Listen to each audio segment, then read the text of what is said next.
하나님의 말씀은 출애굽기 30장 17절부터 21절까지 말씀입니다. 출애굽기 30장 17절부터 21절까지 말씀입니다. 우리 함께 봉독하겠습니다.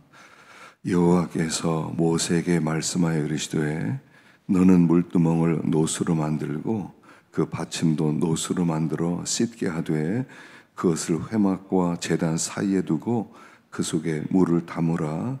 아론과 그의 아들들이 그 두멍에서 수족을 씻되 그들이 회막에 들어갈 때에 물로 씻어 죽기를 면할 것이요 제단에 가까이 가서 그 직분을 행하여 여호와 앞에 화제를 달을 때도 그리할지니라. 이와 같이 그들이 그 수족을 씻어 죽기를 면할지니 이는 그와 그의 자손이 영원히 지킬 규례니라. 아멘. 할렐루야. 우리 신년사경의 세 번째 시간입니다. 새벽에 나온 여러분들에게 하나님의 큰 은혜가 있기를 바라고, 오늘 새벽에 나왔기 때문에 여러분 피곤할 텐데 오늘 하루 지치지 않는 샘을 하나님께서 공급해 주시기를 축원합니다. 우리가 어제는 번제단을 생각해 보았습니다. 번제단은 하나님께서 인간의 아픔에 동참하는 것이다 그랬죠. 그래서 십자가는 하나님의 아픔을 표현하는 것이고 하나님의 마음을 표현하는 것이다, 이렇게 생각해 보았습니다. 번제단에서는 예수님의 죽음을 체험하는 것입니다. 동시에 나도 그 번제단에서 함께 죽는 것이다 하는 것을 생각해 보았죠. 각을 뜨는 것은 가죽을 벗기고 뿔을 자르고 내 다리를 잘라내고 그 다음에 배를 갈라서 내장을 씻어내고 또 정강이를 씻고 각을 떠서 태우는 것, 이것이 바로 번제단에서 드리는 번제였고요. 예수님께서 그렇게 죽으시고 우리도 그렇게 죽는 것임을 배웠습니다. 그 다음에 성막에 들어가기 전에 물두멍이 있습니다. 오늘은 물두멍을 생각해 보겠습니다. 자, 출애굽기 38장 8절을 보면 한번 읽어볼까요? 읽어보겠습니다. 시작. 그가 노스로 물두멍을 만들고 그 받침도 노스로 하였으니 곧 회막문에서 수종드는 여인들의 거울로 만들었더라.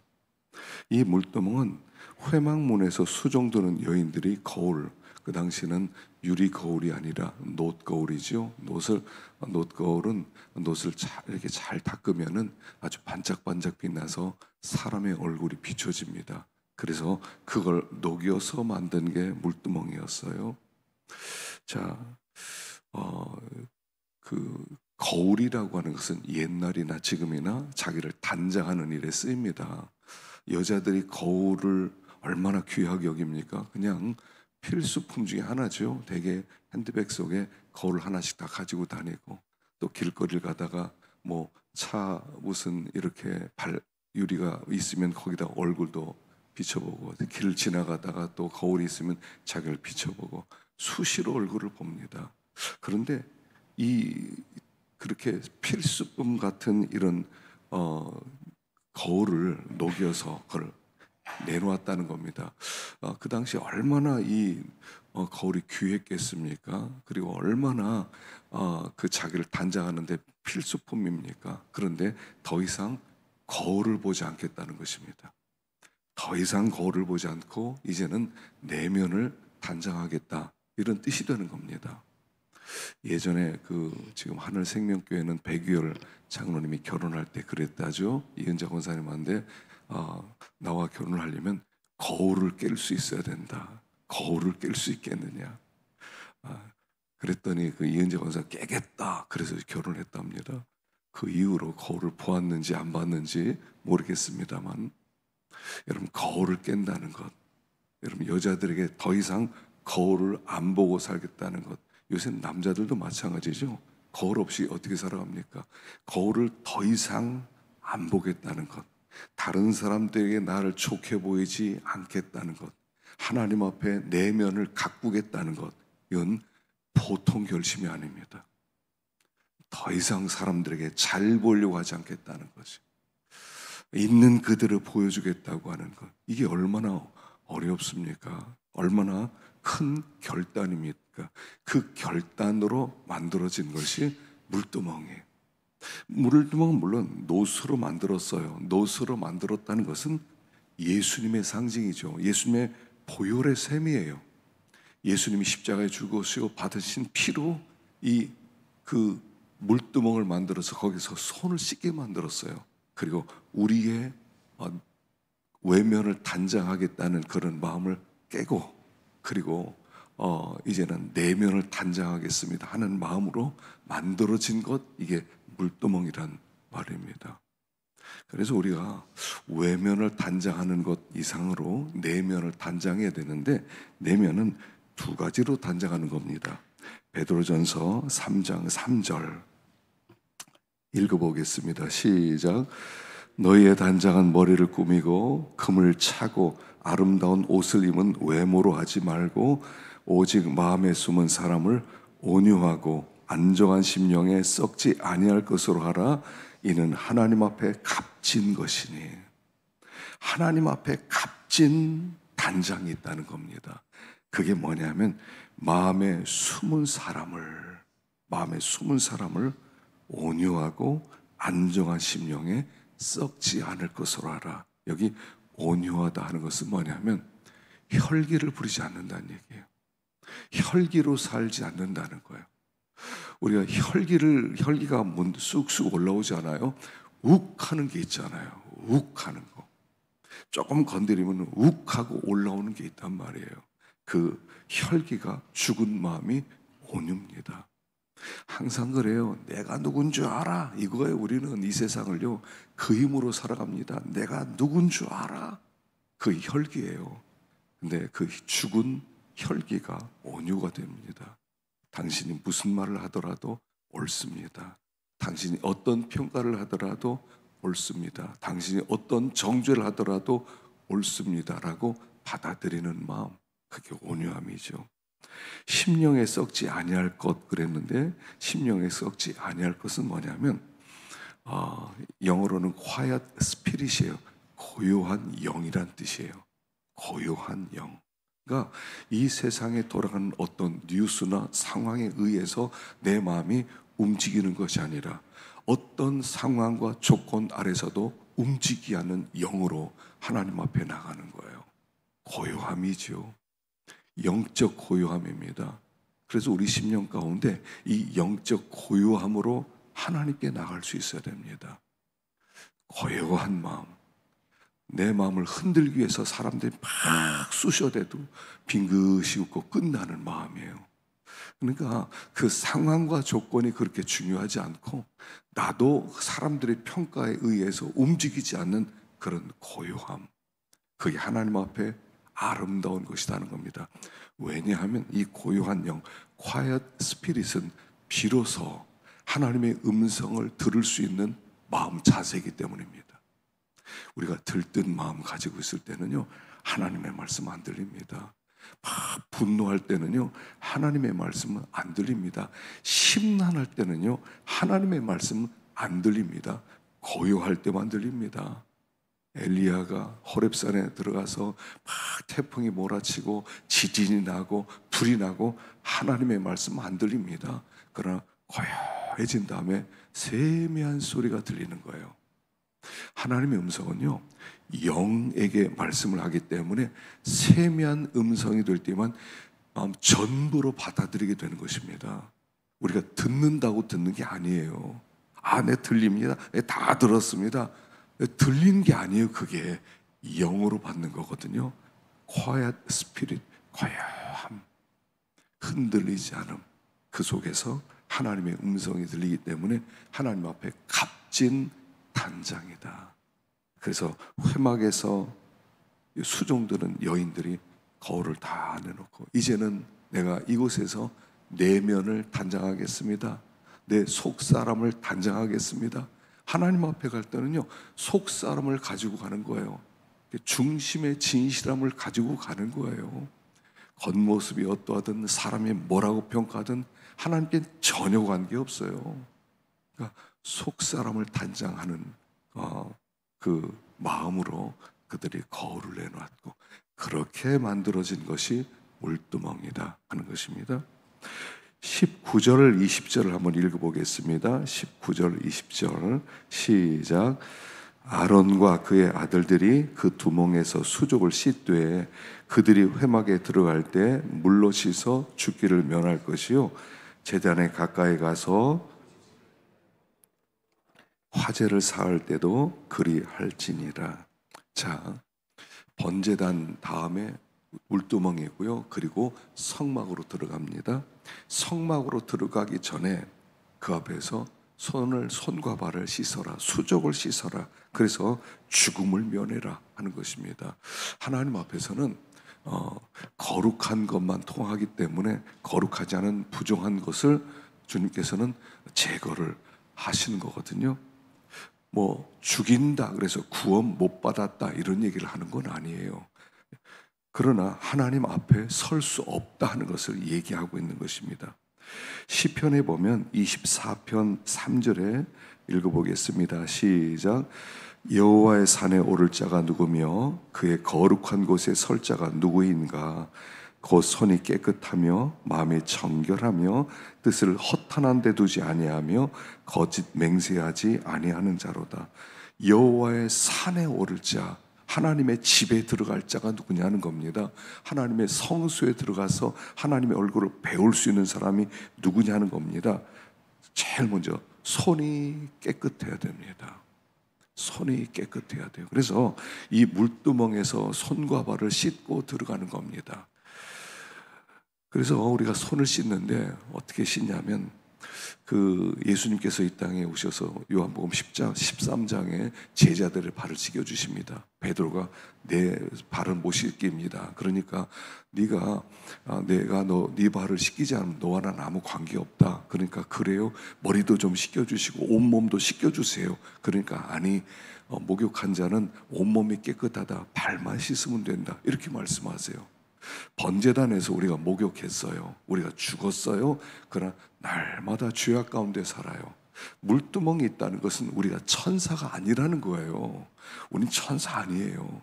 우리는 완전하지가 않아요. 우리는 매일매일 하루에도 죄를 얼마나 많이 지으면서 살아가는지 몰라요. 수시로 씻으라는 겁니다. 근데 씻을 때 손을 씻을 때 씻는다는 게 이런 뜻이에요. 원래 여러분 어떤 강도가 있습니다. 그리고 강도가 잡혀가지고 감옥에 갔다 왔습니다. 그리고 나왔습니다. 그리고 친구 가서 야 한탕 하자. 어디 가면 돈을 벌 수 있어. 그랬을 때 이 강도가 이렇게 얘기합니다. 나 손 씻었어. 이게 씻는다는 거예요. 손 씻었어. 그냥 죄를 이렇게 내놓는 정도가 아니라 손 씻었어. 다시는 나는 강도질 안 할 거야. 이런 뜻이죠. 그러니까 물두멍에 와서 적어도 손을 씻을 때 우리가 늘 죄 가운데 있지만 손을 씻는 순간에 우리는 하나님 손 씻었습니다. 다시는 내가 그 죄 가운데 빠지지 않겠습니다. 라고 고백하는 거예요. 자, 우리가 회개할 때요. 아주 우리가 10계명을 따라 회개하면 아주 참 이렇게 체계적으로 회개를 할 수가 있어요. 자, 여기 5번째가 부모를 공경하라 그랬어요. 부모를 공경하지 못한 것을 첫째는 회개하는 거예요. 여러분, 부모를 공경하지 못했다는 것은 질서를 깨뜨린 죄를 회개하라는 거예요. 질서. 언젠가 부모님은 다 세상을 떠나거든요. 그러니까 나는 뭐 5번째는 관계없어 이런 게 아니에요. 부모를 공경하라는 것은 하나님이 질서를 주셨어요. 우린 그 질서를 뒤집으려는 마음을 많이 가져요. 위정자들에 대해서 함부로 말하지 마세요. 교회 어른들에 대해서 함부로 말하지 마세요. 아이들 학교에서 선생님들에 대해서 함부로 말하지 마세요. 질서를 깨뜨린 것을 회개하는 거예요. 둘째, 살인한 것. 살인은 미움을 품는 건데 살인은 뭐냐면 관계적인 죄를 회개하라는 거예요. 관계적으로. 이웃과의 관계를 올바른 관계를 맺지 못하고 어떤 혐의를 둔 관계를 회개하는 거예요. 믿는 사람은요 다리 놓는 사람이라고 그랬죠. 모든 사람과의 관계가 회복되어지는 거예요. 근데 살인, 미움을 품으면 관계는 회복되지 않아요. 그래서 관계적인 면을 회개하는 겁니다. 셋째, 간음한 것을 회개하십시오. 성적인 죄에 대해서 회개하는 거예요. 이 세상 자체가 음란한 세상입니다. 남자들은요, 이 세상 살기가 참 어렵습니다. 뭐냐면 늘 성적인 것에 접촉되어 있거든요. 그래서 성적인 문제를 회개하는 겁니다. 넷째는 도둑질한 것을 회개하라고 그랬어요. 도둑질은 뭐냐면 물질적인 면을 회개하라는 거예요. 물질을 바로 쓰지 못한 것을 회개하는 거예요. 가장 기본적으로 물질을 바로 쓰려면 11조부터 해야 됩니다. 여러분, 11조는 뭐냐면요, 10개 중에서 첫 번째 것을 하나님께 드리는 거예요. 첫 번째 걸 드리면 하나님이 9가지를 정결하게 만들어 주세요. 11조를 안 드리면 9가지를 모든 물건 쓰는 게 부정해지는 거예요. 여러분, 11조는요 아벨이 시작했던 거예요. 아벨이 첫 것을 하나님께 드립니다. 이게 11조예요. 믿는 사람은 첫 것을 드릴 수 있어야 돼요. 만약 11조를 못 드렸다면 내가 쓰는 모든 물질을 하나님이 인정하지 않는 거예요. 거룩해지지 않았거든요. 11조로 모든 물질이 거룩해지는 거예요. 사람들이 점점 더 11조 내기를 힘들어 하거든요. 이 땅을 살아보니까 돈이 너무 많이 필요해요. 그래서 드리지 말까 이러다 살살 양보를 하면서 못 드리는 사람이 많아요. 물질적인 면을 회개하는 것입니다. 다섯째는 거짓 증거한 거, 거짓말한 거. 이건 뭐냐면 입술의 죄를 회개하는 겁니다. 우리는 입술로 죄를 많이 져요. 하여간 입만 벌리면 거짓말이고, 입만 벌리면 과장이고요, 입만 벌리면 딴소리하고 앉아있고요. 우리가 입술의 범한 죄를 회개하는 것입니다. 여섯 번째, 탐심을 회개하는 거예요. 탐심은 뭡니까? 마음의 죄를 회개하는 겁니다. 우리 마음에 들어온 모든 악한 것들 하나님께 쏟아놓는 것이죠. 그래서 여기 10계명을 따라 회개하면요, 하나씩 하다 보면 죄가 하나씩 드러나기 시작해요. 근데 사실 10계명을 따라 회개하라는 것은 한마디예요. 더 사랑하지 못한 거예요. 더 사랑하지 못한 죄들이에요. 좀 더 사랑했으면 우리들이 이런 죄에 얼마든지 벗어났을 텐데 사랑이 부족하기 때문에 죄가 나오는 거예요. 모든 죄의 뿌리는 거의 사랑이 부족해서 나온 죄들이에요.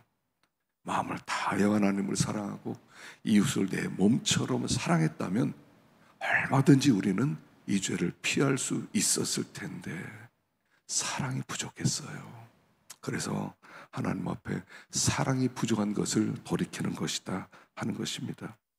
자, 그런데 세 번째로 이 물두멍에는 규격이 없어요. 여러분, 모든 것은 규격이 있어요. 하나님이 정확하게, 주님은 정말 정확한 설계자이십니다. 예수님은 목수이세요. 여러분, 목수는요, 이 자가 정확해야 되고요, 뭐든지 정확해야 돼요.